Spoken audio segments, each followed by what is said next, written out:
in the squadron. They called him Bullets, but we call him Greg Kelly. Greg Kelly is on the air on the Red Apple Podcast Network. But listen to this sound. This is an A-10 Warthog, a flying tank opening fire, cut one.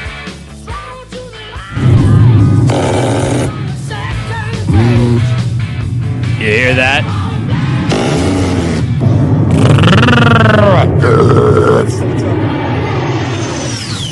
That's an A-10.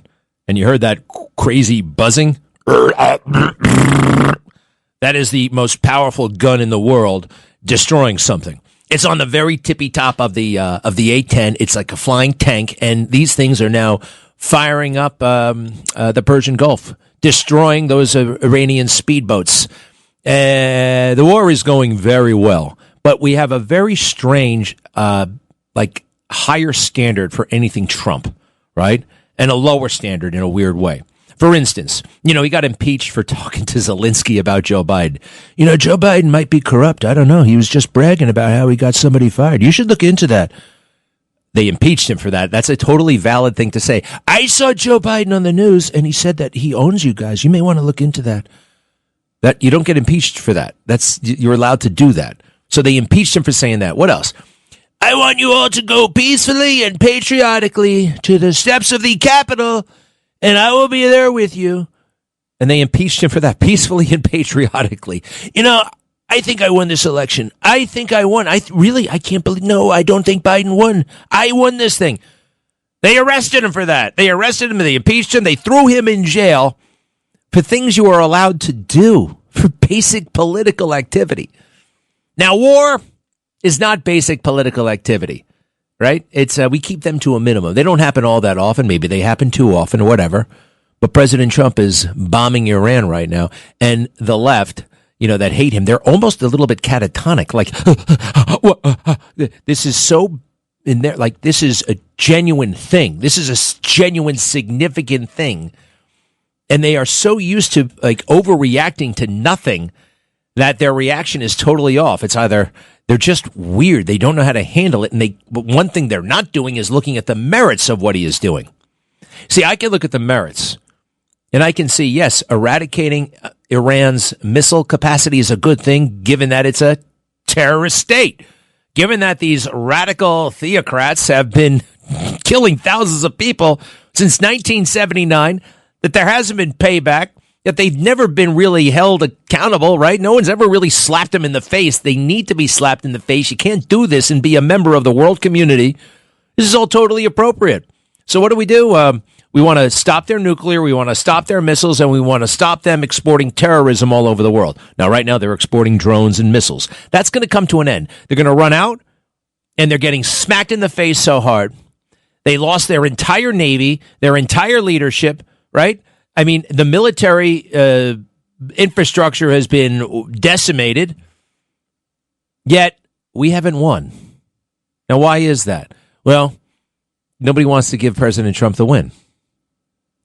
If he was the worst person in the world for calling Zelensky, if he was the worst person in the world for saying, I want you to march peacefully and patriotically to the Capitol, right? If that's an insurrection, what is dropping bombs? And what if a few of those bombs, hit that woman's school, the girls' school? I don't know if it happened or not happened, but if it did happen, that's one of the casualties of war. That happens. I hate it. It's one of the reasons why I hate war, but sometimes war is necessary. And those things happen. They do. It's unfortunate. It will always be a part of warfare. But here we are now. The Straits of Hormuz. It's all about that. Keeping the Straits of Hormuz open and getting those ships to go through it. We may have killed, 150 of their boats, right? They have no Navy anymore. We got rid of everything. But we're in a weirdo position that if they get one of our boats, if they were to sink, God forbid, a ship, this will go down as one of the most catastrophic losses for America in its history. At least now, at least in this moment. That's how it will be perceived. That's how it will play geopolitically. America will have taken it, even if we just lose one ship. So the standards are unfair. They're erratic. They don't make sense. But these are the standards. Now, history, I do believe, will vindicate President Trump in all of this. And I don't think we're going to lose a ship. But I also don't think we should put boots on the ground or a ship in the Persian. We can't do that. All of our ships, I know we have some in the Bahrain, the Fifth Fleet, and all that stuff. Be careful. Be very careful. We put a new thing in those. I don't think we've had an American warship, if you will. I hate that word warship because it's a media term. I forgot what I used to call them when I was on those warships. But if we put an American military vessel through the Strait of Hormuz, there's a very strong chance that it could be sunk. And if one ship is sunk, we're sunk. So we can't let that happen. We just can't. That will not happen. And listening to President Trump the way I've been listening to President Trump, he knows. And he doesn't want this thing. He doesn't want a quagmire. He doesn't want anything like that. And he's already won. He's already won. And now he's got to deal with, the perception. But that is important. All right. What do you say? What do you say? I think that's my lay of the land here. 800-848-9222. General Dan Kane announced the arrival of the A-10 Warthog. And the advantage of this plane, it's not just any other fighter plane. It can go super duper low. And it can get into those little nooks and crannies where they might be hiding the missiles, and also those annoying little speedboats, right? Take those things out. Get up close, because they hide them under trees and stuff like that. And some of these weapon systems, you got to get right up and shoot it. You shoot them, not from a half mile away, but right up close, and you get blood over all your nice Ivy League suit. Cut 2.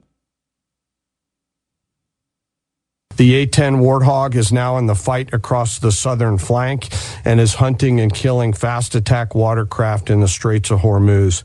Thank you, General Kane.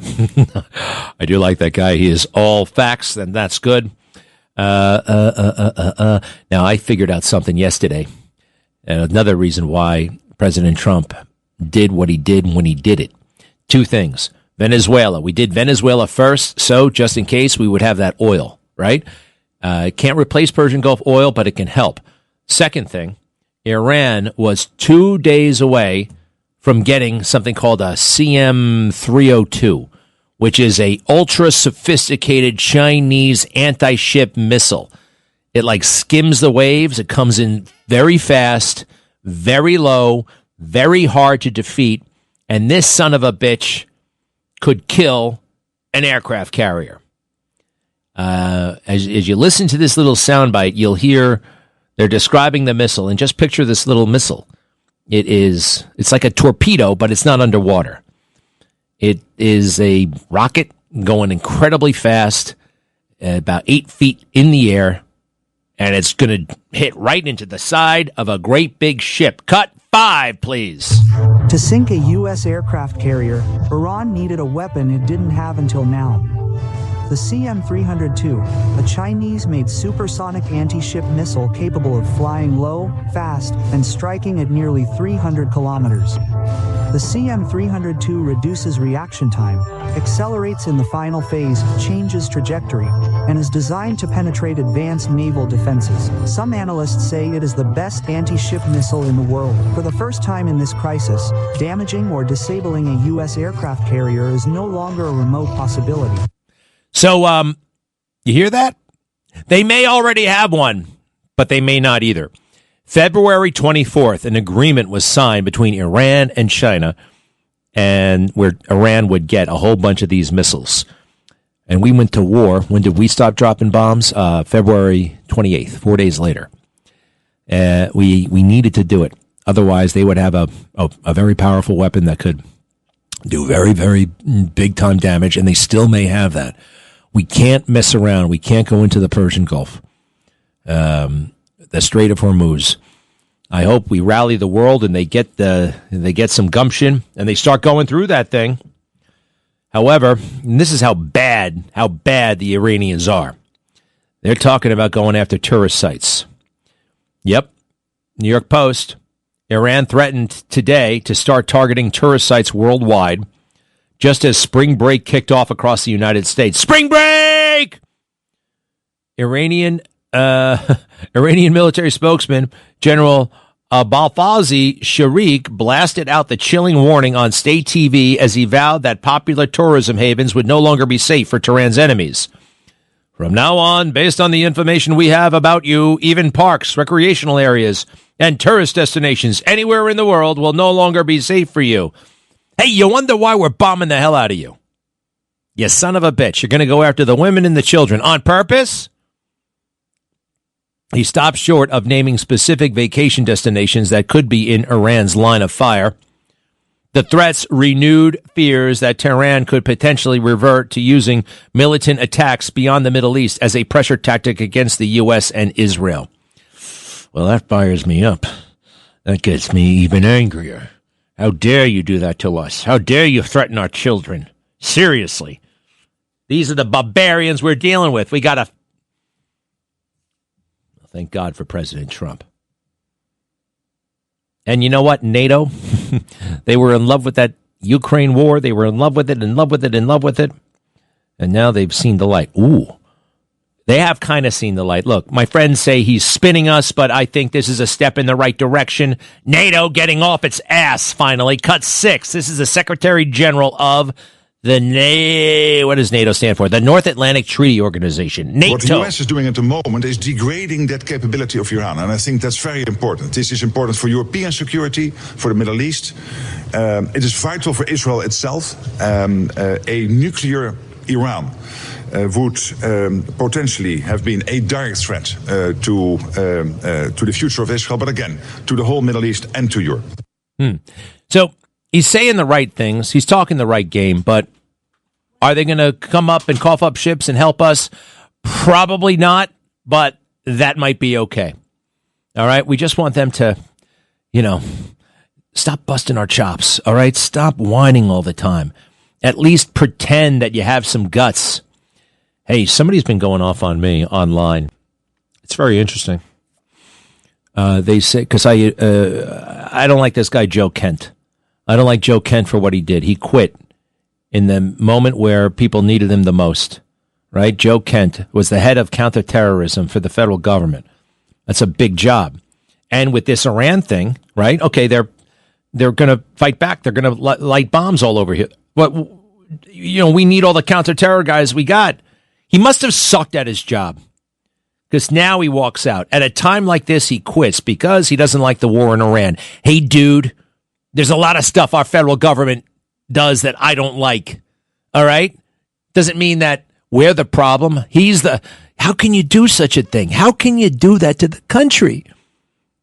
So last night he was over at the Catholic League. Looks like he quit on Monday, or he quit on Tuesday, and he already had some speaking gigs all lined up. How about that? Speaking gigs. He's already been on Tucker. He's already been on Candace. He quits on Monday, so he's been planning this whole media rollout. But he's screwing himself. He's contradicting himself, and I do think he's a great big fat liar. And he lusts for power and status and prestige. Like so many of these guys. So many guys join the military. You know what? If you tell me you were in the military, going forward, you know what how I'm going to process that?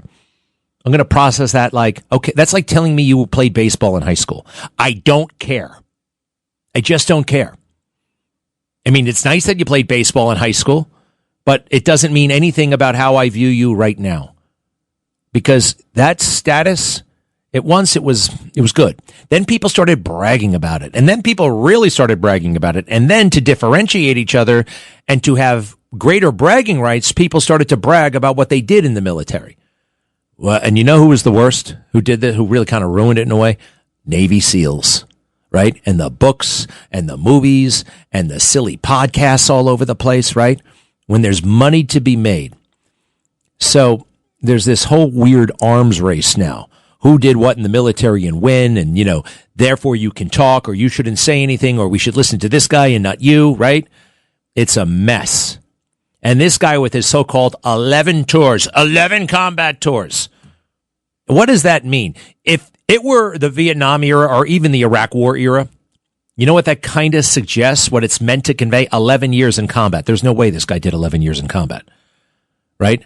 So deployments are not a year. Sometimes they are. And when you have a year deployment, you go on 1, 2, maybe 3.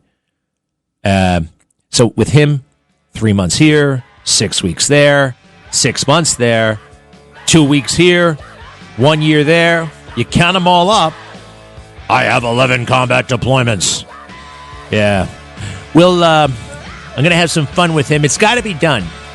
So many people, oh, wow, how is this going to affect my Twitter feed?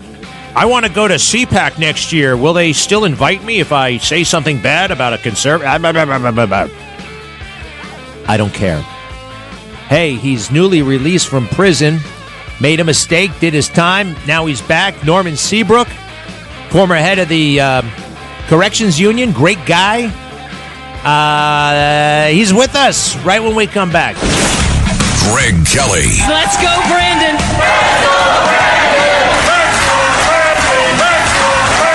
On the Red Apple Podcast Network. Baseball is back, and the first pitch is on Netflix. The New York Yankees, led by 7-time All-Star Aaron Judge, head to the San Francisco Bay to take on Rafael Devers' San Francisco Giants. This season kicks off with one exclusive opening night game. Watch MLB Opening Night, the New York Yankees versus the San Francisco Giants, live on Netflix. Wednesday, March 25th at 8 p.m. Eastern, 5 p.m. Pacific. Greg Kelly. On the Red Apple Podcast Network. You know, I think I like the 50 Cent version of this song better, right? Get the man some headphones if you don't mind. I remember going to the movies in 1978. I was way too young to see this movie. But they had another edition. It was such a big hit with the adults that they had another version with no curse words. They took the R movie and they took out certain scenes and certain language and they made it a PG movie. And I saw it, and I thought it was fantastic. Staying Alive. Wait, Saturday Night Fever. 50 Cent obviously remixed it. Norman Seabrook. Wow, it's so good to have you back, free, active, doing your thing. The former president of the Corrections Department, Union. And good to see you. How are you? I'm fantastic, Greg, and it's good to see you, too. How's your parents? All is well? Wonderful, wonderful, wonderful. I got to say this, man. Your dad, the greatest police commissioner, greatest elected official New York City ever had. You know, thank you. He was never elected, and he was appointed, and we often thought, should he run for mayor? Should he run for mayor? We thought about it, came close to doing it. In the end, did not do it. I think it was the right call. Every now and then, I wonder, maybe. But in politics, basically, we got a lot of nobodies who want to be somebodies. Mm-hmm. And he was a somebody who didn't need to be somebody. Right. Know what I mean? He was already somebody. Yeah. Absolutely. Norman, tell me real quick. You did, when you were the union chief, how big is the union at Corrections? Right now, they probably have about 5,000 members. When I was there, we were the second largest uniform force in the city. We had 10,000, 11,000 members. So the numbers have dwindled to where they have nobody. And that part of the reason is because it's hard to recruit an individual and expect them to work 16 hours a day, 3, 4, 5 days in a row, lost vacation time. It's just horrible the way that the agency is being run right now. Hopefully, with the monitor and the new commissioner, hopefully then things will turn around.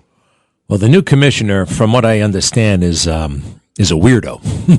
He's a bit of a leftist. He comes from a place, the state is smaller than Queens in terms of population. I don't know much about it. Do you know who he is? Well, I do know a little bit about Stanley and Commissioner Stanley, and he has my support because he's a person that really believes that someone can turn around their life. He's a prime example of that, and others are. Yeah, he did time? Yes, he did. He did time. And what did he do wrong? Do you know what his crime was? I believe it was armed robbery. Jeez! I believe it was. It could have been, I know it was something that he went to prison for, but he allowed himself to learn, and that's what's important. What we fail to understand is how you're supposed to, when you go through something in life, and earlier we were talking biblically. I love talking about things like that. And I think that people get in situations because they try to skip the process. you can't skip the process. God puts us in a position to do something, and you have to wait until your turn comes about to do that. I think that Commissioner Stanley, right now, in the position that he's in, he has the opportunity to make it better. Hell, it can't get no worse than what it is, I would hope. So it says on his bio, Commissioner Stanley Richards, is a formerly incarcerated man with decades of experience in the criminal justice field. It doesn't specify what he did to get himself there. I am interested, but part of incarceration isn't just, it's more than, hey, we want you to turn your life around. It's, we want you removed from us, law-abiding people, for our safety. There's a punishment involved. I mean, I'm guessing. Tell us, what are the reasons for incarceration? Someone is sentenced to prison. They go to prison. What does the state want to achieve by that? I think, Greg, that part of the problem is that the judges and the individuals look at an individual that is supposed to have committed a crime, and they just look at that person as a number, as an X on their chart to say, I got another conviction. How many convictions have we seen so far where individuals have done 20, 22, 25 years of their life in prison only to be found out that they were innocent? So at the end of the day, I look at it as what has to happen in the system. The entire system has to change. There's a breakdown in the system. What do you have in mind? I think that what needs to happen is that individuals, first of all, need to understand who they're dealing with. Wait, what individual has to understand what individual? Well, a judge has to understand that the person that stands before them is a person and has a life. In fairness, I mean, judges know, first of all, they're going to know about a criminal record. They get to weigh that, right? Yes. They're going to know about education. They're going to have facts. I mean, and they have to make the assessment. Look, and that's all they have in front of them.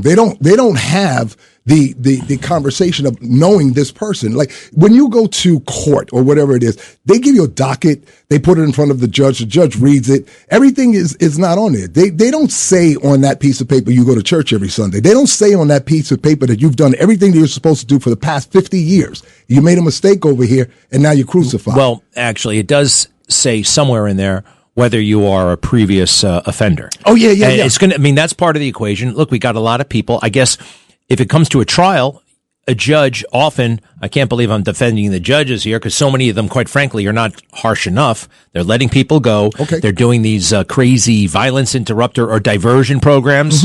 Let's not send you to jail. You seem like a nice guy. And then you've heard the case where they slash somebody in the face 2 weeks later. This happens. Yes. Because judges have gone soft. A lot of them have. The system is going softer or weirder, or the woke stuff. Well, that becomes part of the equation here, is because the former governor, put in play this bail reform stuff, and then you want to talk about, well, I gave the judges discretion. No. You put it in play. So you are ultimately responsible for that. You actually took away a lot of the judge's discretion. He did. Yeah. The bail reform, right? Yeah. It did actually. It's mandatory. You can't factor in, I think, dangerousness is the. So it is ironic that you, who did so much for corrections officers and prisoners and prison life, and a law enforcement official, that you had to go to jail. You know what? Sometimes in life you get hit with something. Look, let me give you an example. President Trump, president of the United States, no matter what happens, somebody's going to blame him for it. He's the head at the table. So I was the head at the table, and I have to take the hit. But I believe in God like you do. I have faith. I have trust. I'm not fearing this. What I'm doing in my life has turned my life around.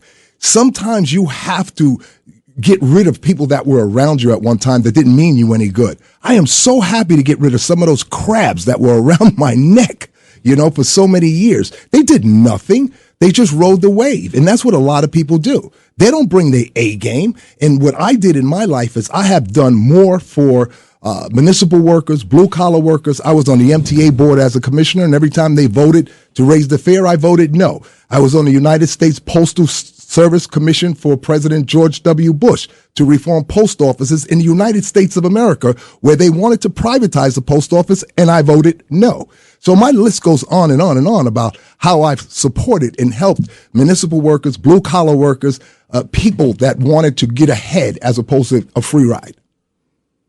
Yeah. You were paid.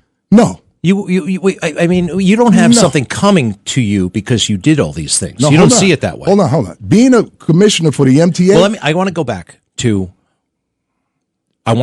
to the prison experience. Okay. I mean, I asked you about the irony, and there was some. There was some. You were unfairly convicted, you think? I know so. What was the allegation? The allegation was I accepted a bribe, and I did not. And at the end of the day, I can prove it. And at the end of the day, I'm sorry to say some people may like it, some people may not like what I'm having to say. But there were three other individuals on the board of trustees that voted to make this investment. Why am I responsible for it? Hey, and by the way, people do get convicted when they're innocent. We know that. We've seen it a million times. Absolutely. And people do deserve, especially a guy like you who had never done anything wrong before. Thank you. A second chance. And it looks to me like you're grabbing life and you're embracing it and you're going for it. Greg, that's awesome. And you know, Greg, let me say this. You're a dynamite guy. I've known you for years. You're a good brother, a solid brother. You're a very smart man. Sometimes I'm in the car with my wife and she says, what's Greg talking about now? I said, he's an encyclopedia. I don't know what he's about to talk about, but I just want to say thank you. Thank you for the opportunity not only to be in your presence on your show right now, you know, but it gives the listeners an opportunity to know that WABC stands for something. You don't run away like other stations do. And I'm not afraid to say it. I've never been called to go on WBLS. I've never been called to do that, but I've done a lot under that station, for that station. But I don't get those calls. WABC, they're right there. Hey, Norman's back. Come to our party on Sunday night. Here we go. That's nice of you to say. So it's a fact. Thank you. What was it? How long were you in? 22 months. What was it like when you got out? It was an opportunity to focus and refocus. What did it feel like the moment you got out? What did it feel like? What did it feel like? It felt good. It felt great. I mean, it felt good not to be directed that you have to go here or you have to go there, do this or do that. It felt great. But you see, I was a correction officer, so I already knew how this system works. I kept my head down, do what I'm supposed to do. I believe it or not, I was I worked in education. I helped 4 young people get their diplomas because I have a bachelor's, and that was successful. And then I went on to work in the kitchen at the same time, worked my way up to becoming the chef. And all of the inmates, if you needed an onion, you had to come see me. You needed a green pepper, you saw me. Did the corrections officers cut you some slack because you were one of them? They must have been fascinated by you. Actually, Greg, I believe, and I don't want to say the correction officers, I want to use this phrase. I was shown favor. God showed me favor. He showed me favor like he showed Joseph favor. You understand what I'm saying? I do. What was the reaction, though? Because you are with people, the same profession. You were in the same profession, in the same environment, but in a totally different capacity. Mm-hmm. And some of them must have been wow, sorry you're here. Some of them must have been like, aha, you're here. Mm-hmm. It was a mixed bag. No, I think for the most part, I got a very, very, very good treatment as far as I didn't get anything extra. I did what I was supposed to do. But the part about it I think that is very, very important is that the officers treated everybody with respect. I didn't get any special treatment. Where was this prison? In Virginia. What was the name of it? FCI Beckley. And like it's medium or low security? Low. So like you slept, it was like camp? Mm-hmm. They have this erroneous idea. They call it club fed, like it's a playground. It's not like that, is it? I got to be candid with you and fully transparent. I'm not going to give away the secrets of those guys that are at the camp. All right, we don't want them taking away. I'm not taking away. Fair enough. No, I'm not taking that from them. All right, so and that's good because now I have a question mark, and we'll leave it unanswered because I have heard different versions. Okay. Who was that judge who went to jail? It was a very prominent Saul Wachtler. Yes. And boy, that poor guy. He was making dirty phone calls to an ex-girlfriend or something like that. Mm-hmm. She could have hung up the phone. But instead, she recorded it. Right. She recorded it. Tell me more, you creep. And he did. Anyway, they sent it. Somebody could have called him and said, hey, judge, cool it with the phone calls. Mm-hmm. Instead, they made a federal case out of it. He went to jail and he went to low security prison and he got stabbed. And he went into a detail in his book, which I read in the 90s, about like there's no such thing as club fed. No, at least back then. And it was tough. And the man got stabbed in jail. I was like, damn, he's still alive, by the way. He's in his late 90s, I think. All right, do me a favor. Stay with us, okay? We got to take a quick break. We shall return momentarily. Many thanks. And there they are, the Bee Gees. Who do we have? Can you name all the Bee Gees? Barry. No, I'll stop at Barry. Robin, and I think I'm going to have to stop there, too. There's the third one who plays the bass. Barry, Robin, and... shoot. Anybody? All right. Somehow I think it's going to come to us during the commercial break. We'll be right back. Greg Kelly on the Red Apple Podcast Network.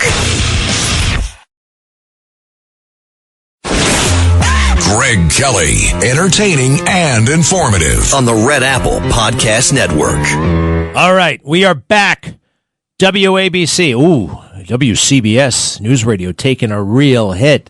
I'm sorry to hear that. Basically, CBS Radio is going out of business. They're taking all kinds of, they're making all kinds of cuts over there, scaling way back. The media business is not what it is. The other day I was watching Hegseth, the Secretary of War, who, I quite frankly thought got a little bit, he was full of himself. He was a little bit much. He needs to tone it down. I stand by that. But I noticed I was comparing it to Rumsfeld. Because he started to remind me of Rumsfeld, and Rumsfeld was very arrogant, full of himself, condescending, and I saw a little bit of that at Hegseth. But when I was watching the Rumsfeld press conference from 2003, guess what was interesting? The audience was reporters, and they were all like 60-year-old men, right? They were all basically men in their 60s, 40s, 50s, 60s, all men, seasoned pros. I knew a lot of those guys, Jim Miklashevsky, who was the other one? There was a woman in there, Star from CNN, Jamie McIntyre. And you watch now, and they're these, quite frankly, children. I mean, like literally children, like 18, 19, 17. I mean, it's unbelievable how young they are. And they got a switch or a tick or a this, that. They're not for like ABC anymore. It's weird. And I don't know what that means. I don't think it's a good thing. Why is it not a good thing? I don't know. Norman Seabrook, what is next for you? You are, when did you get out of jail?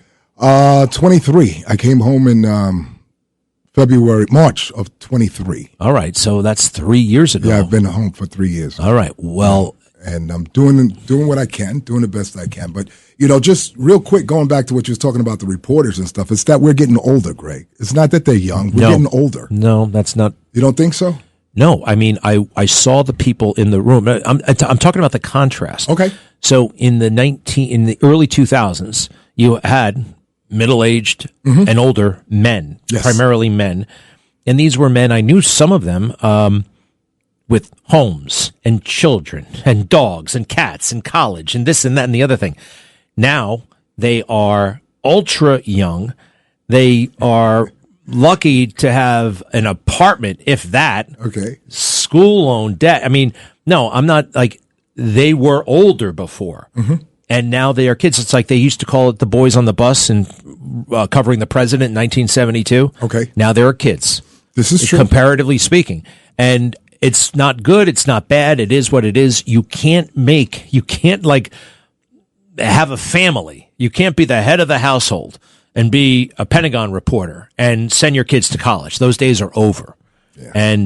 And whatever, things change and that's fine. But, it's different. And look, 30 years before that or 50 years before that, they didn't even have those kinds of people. So everything changes and that's fine. It does. And it's, I'm sorry, go ahead. No.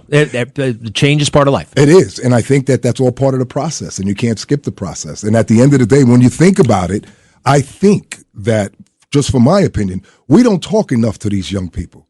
We don't communicate enough with them.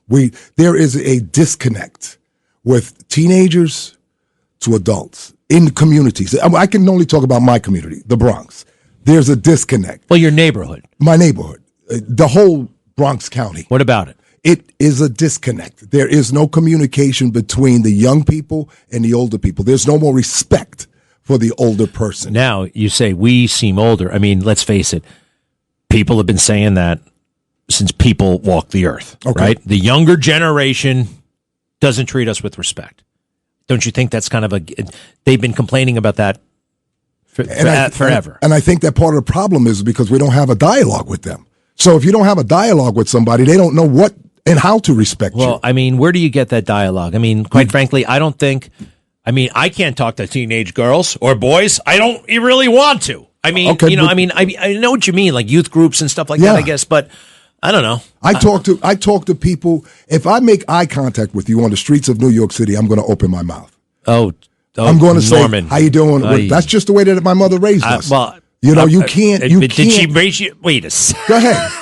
Norman, New York has changed since you've been in jail. I mean, are you making eye contact with everybody and saying hi? If somebody makes eye contact with me, I will speak. You know what? You are 6'2". You happen to be in pretty good shape. Thank you, sir. You're not, you're no slouch. You got some cred. You got some stroll. Some swagger. Good for you. Thank you. But don't do what Norman does, everybody. Okay? Don't look at people. No, I mean, it's a little bit dangerous. It can be. And actually, you'll notice also people are looking at each other less and less because of the phone and whatever, obliviousness. Yes. How does that work out for you when you say hi to everybody? It's cool because at the end of the day, I usually, all jokes aside, I usually say, have a nice day, God bless you, and keep it moving. That's just who I am. Norman, you make it sound like you're superior when you say that. That's just who I am. That's just who I am, Greg. I can't be somebody's whatever they want me to be. I am who I am. All right. And you are who you are. Yeah. I get it. I'm in a rush. You know what I mean? That's another reason why I can't worry about God bless you and God bless you. And, that's up to God. I don't know. But yeah, you be you. You're doing great. And we'll be seeing you around the radio station. What do you think about the Iran war? I think the Iran war is something that's going to go on for a very long time. I think that at the end of the day, the president of the United States and the Benjamin Netanyahu of Israel sat down, they crossed their T's, they dotted their I's, they looked at all of the possibilities that could go wrong here, and they did what they were supposed to do. The problem that I see is that some people, not all of them, don't want to change. Okay. So he's fighting that. Let me get you on this. With the time we have remaining, the governor's race. You have been, you've been there. You helped Bloomberg become mayor. You got great political antennae. So we got a governor's race. Hochul is the incumbent. Bruce Blakeman, the county executive. Saw him just the other day. I think he's ready. I think he's on message. I think he's impressing me. What do you want to say about the governor's race? I think that Bruce Blakeman, I would hope that he hears this message. If you want to take a walk through the Bronx, through Harlem, through Brooklyn, in the belly of the beast, I'm your guy. He's been there, He has been there. Okay. You got to give him some credit. I mean, he's been active. Maybe not enough. Maybe whatever. He's a good man, and he's got the fire in the belly, and he can make this thing happen. He can make it happen. It looks to me like you want him to win, right? Of course, he has to win. I mean, but he can't win if he has people around him that don't want him to go in certain places and say certain things. Nobody is saying to him, Norman, to not go to the Bronx. Okay. Trust me on that. Okay. But I think the more friends, the better for him. And you're available. You're ready, willing, and able, right? Willing, and able. I am there for Mr. Blakeman. I mean, Nassau County is very, very, very successful. Yes, it is. Right. And he's a great guy. So, look at that baby. That is an A-10 Warthog that is refueling behind an Air Force KC-135. Getting gas in the middle of the air. In the sky. It's the most incredible thing. When I found out I had to do that, I was scared. I was like, that doesn't sound right. And then I did it. I did it successfully. And then they said, okay, you got to do it at night. And that I had to make my peace with my maker because I was like, there's a 50-50 chance I'm not going to do that. That was the only time I was genuinely apprehensive and scared before a mission. Well, listen, thank you for your service to this country, brother. Thank you. You did great. No problem. Norman Seabrook, to be continued. There's the music. We'll be right back.